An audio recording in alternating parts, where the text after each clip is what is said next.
وجود زن سے ہے تصویر کائنات میں رنگ. ویلکم بیک ناظرین.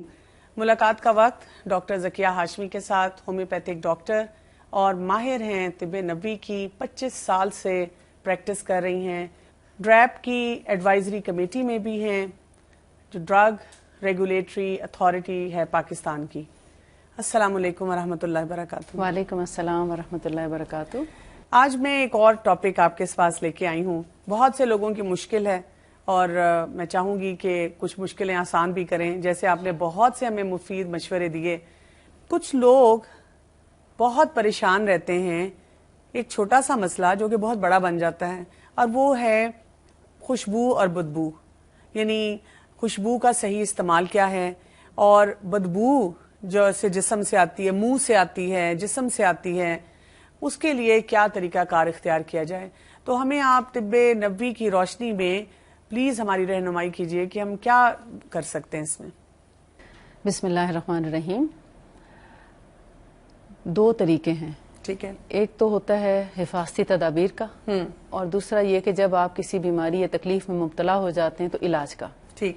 تو پہلے ہم اس کو دیکھتے ہیں کہ احتیاطی تدابیر کیا اختیار کی جائیں کہ بدبو ہی نہ آئے. سب سے پہلے جسمانی صفائی ستھرائی اور پاکیزگی حاصل کرنے کی ضرورت ہے. ٹھیک. ہر روز نہانا چاہیے، اور سردیوں میں بھی. سردیوں میں بھی ٹھیک ہے. ہر روز نہانا چاہیے. اور اگر آپ ہر روز نہیں نہا سکتے سردیوں میں تو کم از کم ایک دن کے بعد ضرور نہائیں. اس سے سردیوں میں بھی نہانے میں کوئی حرج نہیں ہے. یعنی کچھ لوگ ایسے کرتے ہیں مخصوص ایام میں، یا جیسے بچہ پیدا ہونے کے بعد نہاتے نہیں ہیں، اور وہ کہتے ہیں کہ اگر ہم نے نہائے تو ہماری ہڈیوں کو ٹھنڈ لگ جائے گی. پھر اگین وہی احتیاطی تدابیر اختیار کرنے کی ضرورت ہے. آپ دیکھتے ہیں کہ ترقی یافتہ ممالک میں جب زچہ بچہ ڈیلیور کرتی ہے تو اس کو سب سے پہلے باتھ ٹب میں ڈال دیا جاتا ہے، اور اس سے کیا ہوتا ہے کہ اس کی پوری باڈی کی سرکولیشن ہوتی ہے. ایک تو صفائی ستھرائی ہو جاتی ہے، دوسرا بلڈ سرکولیٹ کرتا ہے اور اس کی تھکاوٹ دور ہو جاتی ہے. اس چیز میں احتیاط کس چیز کی کرنی چاہیے کہ پانی جو ہے وہ موسم کے مطابق نیم گرم ہونا چاہیے، تھوڑا کم یا زیادہ. اور اس کے علاوہ اگر جب پانی سے باہر آئیں تو فوری طور پر جسم کو پوری طرح خشک کیا جائے. موسم کے مطابق کپڑوں کا اہتمام کیا جائے، اور اس میں فل سلیو اور فل ڈریس پہنا جائے تاکہ ڈائریکٹ ایئر جو ہے اس پر کسی قسم کا اثر انداز نہ ہو. لیکن اگر صفائی نہیں کریں گے تو آپ کے جسم میں وہ طہارت کا بھی احساس نہیں ہوتا. بالکل. اور اس کے ساتھ ساتھ بدبو اور اس طرح سے. اور نہانے دھونے کے علاوہ جیسے ہمارے غیر ضروری بال ہوتے ہیں جسم کے، زیر ناف یا زیر بغل، تو ان کی صفائی بھی بہت ضروری ہے. ان کو آپ دیکھیں کہ اسلام بھی ہمیں ایک لمٹ دیتا ہے کہ 40 دن سے زیادہ ان بالوں کا رکھنا جو ہے وہ مکروہ ہو جاتا ہے. آپ کو پتہ ہے یہ ایک بہت بڑا مسئلہ ہے. As a doctor I am sure کہ باہر لوگوں کو تو نہیں اتنا اندازہ ہوتا، لیکن جب ہم دیکھتے ہیں مریضوں کو تو جب ان کو دیکھتے ہیں تو انسان حیران ہو جاتا ہے کہ باہر سے آپ اتنے ویل ڈریسڈ ہیں اور اتنا آپ تیاری کے ساتھ جا رہے ہیں، آ رہے ہیں، برانڈز بھی ہیں آپ کے پاس، لیکن جو اندرونی طہارت ہے اس کی طرف کوئی بھی توجہ نہیں دیتا. تو یہ بہت ضروری ہے. جی ہاں، اور اسی سے کئی بیماریاں بھی جنم لیتی ہیں، گندگی. اور کیونکہ آپ دیکھتے ہیں کہ شیاطین جو ہیں وہ گندگی پہ بڑے خوش رہتے ہیں. ٹھیک ہے. پھر ایسے لوگوں کے اوپر شیاطین کا جو ہے وہ جادو کا اور اثرات کا عمل دخل بھی ہو جاتا ہے، اور ہمیں یہ نہیں پتہ چلتا کہ ہماری بیماری کی وجوہات کیا کیا ہیں. جب بہت زیادہ بیماریوں میں مبتلا ہو جاتے ہیں تو پھر ڈاکٹرز کے پاس روانہ ہو جاتے ہیں. ٹھیک ہے. اور پھر ٹھیک ہونے کی بجائے مزید بیمار ہو جاتے ہیں. بالکل ٹھیک ہے. اچھا، منہ سے جو بدبو آتی ہے، یہ منہ سے بدبو کا کیا کیا جائے؟ منہ سے بدبو آنا جو ہے بیسیکلی تو ہمارے معدے کی خرابی ہے. اچھا. اس کو صرف ہم معدے کی خرابی بھی نہیں کہہ سکتے. بعض اوقات ہم اپنے دانتوں کی صفائی صحیح معنوں میں نہیں کرتے. ٹھیک ہے. یا بعض لوگوں کو صفائی کرنا ہی نہیں آتی. ٹھیک ہے. نبی صلی اللہ علیہ وسلم کے طریقے کو اگر دیکھیں تو آپ صلی اللہ علیہ وسلم مسواک کیا کرتے تھے. ٹھیک. اور جب ان کی سنت کو دیکھا گیا کہ مسواک آپ کتنی بار کرتے تھے تو آپ حیران ہو جائیں گے کہ دن میں نہ جانے کتنی بار وہ مسواک کیا کرتے تھے. نماز کے ساتھ، ہر نماز سے پہلے وضو میں، گھر سے باہر جانا، قرآن پڑھنا، جی ہر کھانے کے بعد مسواک، جی اگر گھر سے باہر جا رہے ہیں تو مسواک، گھر کے اندر واپس آ رہے ہیں تو مسواک کر کے گھر آتے، یا گھر آتے ساتھ فوراً مسواک کرتے. کیا ہم یہ کر سکتے ہیں کہ مسواک کو ہم ٹوتھ برش سے ریپلیس کر دیں؟ یعنی آج کل کی ایک بہت بڑی ایک یہ ڈیبیٹ ہے کہ لوگ کہتے ہیں کہ رسول اللہ صلی اللہ علیہ وسلم کے زمانے میں تو مسواک تھی، لیکن کیونکہ اس وقت ٹوتھ برش ٹوتھ پیسٹ ہی نہیں، اور اب اتنے مزیدار اشتہار جس میں لگتا ہے کہ پتہ نہیں ہمارے منہ سے کیسی خوشبو آنے لگ جائے گی اگر ہم نے یہ ٹوتھ برش اور ٹوتھ پیسٹ استعمال کیے. کیا اس کا متبادل ہے یہ اس کا متبادل کبھی بھی نہیں ہو سکتا. میں نے اپنی لائف میں خود ایکسپیرینس کر کے دیکھا ہے کہ وہ چند منٹ کی خوشبو تو ہوتی ہے، لیکن وہ اتنا ایسے اس کے اندر کیمیکلز ہوتے ہیں جس کی وجہ سے ہمارا جو پالش ہوتی ہے دانتوں کی انیمل ہے وہ آہستہ آہستہ ختم ہو جاتا ہے. جب وہ انیمل ختم ہوتا ہے تو ہمارے دانت گھسنا شروع ہو جاتے ہیں اور پھر کیویٹیز بننا شروع ہو جاتی ہیں. کیویٹیز بنتے بنتے ٹوتھ ڈیکے شروع ہو جاتا ہے اور اس کی روک تھام کوئی نہیں پھر کر سکتا. پھر آپ دیکھیں بہت کہ مشکل ہو جاتا ہے، آپ کو اتنے ایکسپینسو ڈاکٹرز کے پاس جا کے اپنے ٹریٹمنٹس کرانے پڑتے ہیں. اس سے بہتر ہے اگر آپ تھوڑی سی تکلیف اٹھا کے اور مسواک کر لیں. بعض لوگ کہتے ہیں میں مسواک کرنا نہیں آتا. انشاءاللہ یہ ہم کوشش کریں گے کہ مسواک کا طریقہ وہ بھی ضرور ان کو سکھائیں تاکہ یہ کہ جب وہ پتہ ہو تو اس کے مطابق وہ مسواک کر سکیں. جی ہاں، کیونکہ جب تک ہم طریقہ نہیں سکھائیں گے تو ہماری امت مسلمہ کو کیسے پتا چلے گا کہ ہم اس سنت پر کیسے عمل کریں. کیونکہ آپ دیکھتے ہیں کہ کتنے بڑے بڑے اشتہارات ہوتے ہیں اور اس میں وہ ٹوتھ پیسٹ کرنے کا طریقہ سکھا رہے ہوتے ہیں کہ ایسے ایسے آپ اتنا ٹوتھ پیسٹ لگائیں اور اس کو اس طرح دانتوں پہ کریں، جبکہ وہ بھی غلط ہے. وہ بھی غلط ہوتا ہے اور اتنا زیادہ ٹوتھ پیسٹ لگا کے دکھا دیتے ہیں جو دانتوں کے لیے بہت زیادہ نقصان دہ ہے.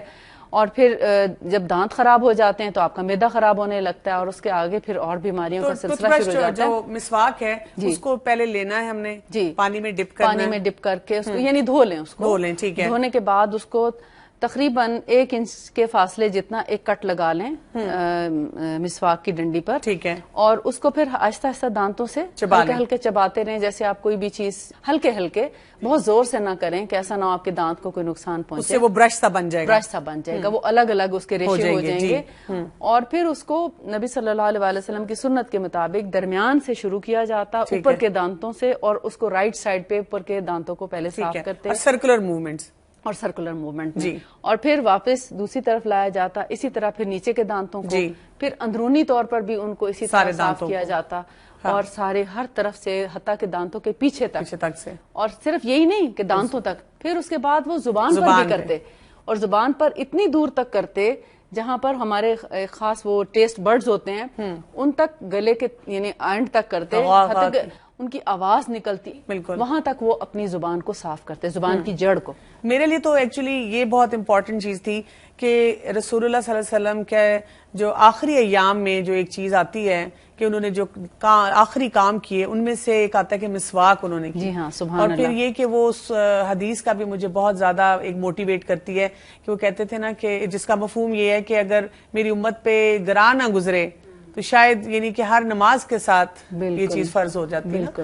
تو میرا خیال ہے کہ مسواک کی ہمیں عادت ڈالنی چاہیے. مسواک کی عادت ڈالنی چاہیے، اس سے منہ کی بدبو دور ہوتی ہے، جی، آنکھوں کی نظر تیز ہوتی ہے، گلے کی خرابیوں سے بچاؤ رہتا ہے، اور اس کے علاوہ جو ہے بہت ذہانت کے بارے میں بھی کہتے ہیں. جی ہاں، کیونکہ اس سے حافظہ بھی اچھا ہوتا ہے، کیونکہ پیچھے جو زبان کی جڑ کے پیچھے جو مسلز ہیں نا ان کے اندر خاص وائبریشن ہوتی ہے اس کے برش کے ذریعے. ٹھیک ہے. اس سے پورے ہمارے برین کے جو سیل ہیں وہ ایکٹیویٹ ہو جاتے ہیں. ٹھیک ہے. آپ دیکھتے ہیں کہ زبان کی جڑ پہ کرنے آنکھوں میں بھی ہلکے سے آنسو آ جاتے ہیں اور کانوں میں بھی ہلکی سی کھجلی سی فیل ہوتی ہے. پورے ENT کو یہ صاف کرتا ہے اور اس سے منہ کی بدبو آٹومیٹیکلی ختم ہو جاتی ہے اگر معدے کا مسئلہ نہ ہو. ٹھیک ہے. کیونکہ برش جب ہم کرتے ہیں صرف دانتوں پہ کرتے ہیں، ٹھیک، اس سے ہماری زبان کی جڑ جو ہے وہ اسی طرح گندی رہتی ہے، تو 5-7 منٹ کے لیے تو خوشبو منہ سے آتی ہے، اس کے بعد بدبو آنا شروع ہو جاتی ہے. اس کے لیے اگر ایسے ہے کہ بچوں کے جب دانت نکلنا شروع ہوتے ہیں اگر مائیں اسی وقت بچوں کو کروانا شروع کر دیں تو اس سے کیا ہوگا کہ جب بچہ بڑا ہوگا تو اس کو ایک وہ ڈیولپ ہو چکا ہوگا کہ میں نے مسواک کرنی ہے. بلکہ ہم تو اپنے بچوں کو مسواک چھوٹی ڈنڈی کے ساتھ جب ٹیدنگ پہ آتے ہیں تو بجائے اس کے کہ آرٹیفیشل ٹیدر دیے جائیں ہم ان کو مسواک ہی دیتے ہیں. مسواک دھو کے دے دیتے ہیں، وہ اپنے دانتوں میں چباتے رہتے ہیں. اس سے کیا ہوتا ہے ان کے دانت نکلنے میں بھی آسانی ہوتی ہے، ان کی جھنجھناہٹ اور الجھن بھی دور ہوتی ہے اور اس سے ٹیسٹ بھی ڈیولپ ہوتا ہے، ان کے دانت آٹومیٹکلی صاف ہوتے ہیں. بالکل صحیح. اچھا، یہ بھی ایک بہت لوگ پریشان ہو کے پوچھتے ہیں کہ خاص طور پہ بہنیں ہماری پوچھتی ہیں کہ ہمیں یعنی کہ پرفیوم لگا کے ہم باہر نہیں جا سکتے, اور خاص طور پہ گرمی میں یا برسات کے موسم میں اتنی بدبو آتی ہے, آپ خود سے خود برا لگتا ہے کہیں جاتے آتے ہوئے, تو کیا کریں پھر؟ آپ پرفیوم بھی نہیں لگا سکتے, اور دوسری طرف سے ہمیں یہ بھی پتا چلتا ہے کہ رسول اللہ صلی اللہ علیہ وسلم نے اس کو خوشبو کے تحفے کو بہت پسند کیا ہے. جی, تو اس کو کس طرح سے کیا جائے استعمال؟ خوشبو نبی صلی اللہ علیہ وسلم کی پسندیدہ ترین چیزوں میں سے ایک ہے. یعنی دنیا میں آپ نے جو چیزیں پسند فرمائی ان میں سے ایک خوشبو ہے, اور خاص طور پر عود آپ صلی اللہ علیہ وسلم کی پسندیدہ اور بہترین خوشبو ہے. اور اس کے بارے میں آتا ہے حدیث میں آپ کو بلکہ مکمل حدیث سنانا چاہتی ہوں تاکہ اس میں کسی قسم کا کوئی شک نہ رہے کہ جنتی لوگ جو ہیں ان کے لیے جو خوشبوئیں لگائی جائیں گی ان میں ایک عود ہے. اچھا, عود بھی دو طرح کی ہوتی ہے, اور اس میں روایت کیا جاتا ہے, حضرت امام مسلم کی روایت ہے, وہ حضرت عبداللہ بن عمر رضی اللہ تعالی عنہ روایت کرتے ہیں کہ آپ خشک عود جلا کر اس میں کافور ڈال کر بخور کیا کرتے تھے, اور فرماتے تھے کہ رسول اللہ صلی اللہ علیہ وسلم اسی طرح بخور کیا کرتے تھے. اور اہل جنت کے عیش و عشرت کے بیان میں رسول اللہ صلی اللہ علیہ وسلم سے حدیث مروی ہے جس میں ذکر ہے کہ ان کی انگیٹھیاں بھی عود کی ہوں گی. عود آپ کو پتا ہے کہ ایک بہت مہنگی خوشبو ہے اس دور میں, یعنی اگر آپ 1 کلو اس کا لینا چاہے تو پتہ نہیں کتنے لاکھ کی وہ 1 کلو ملتی ہے. اچھا جی, اتنی مہنگی خوشبو ہے.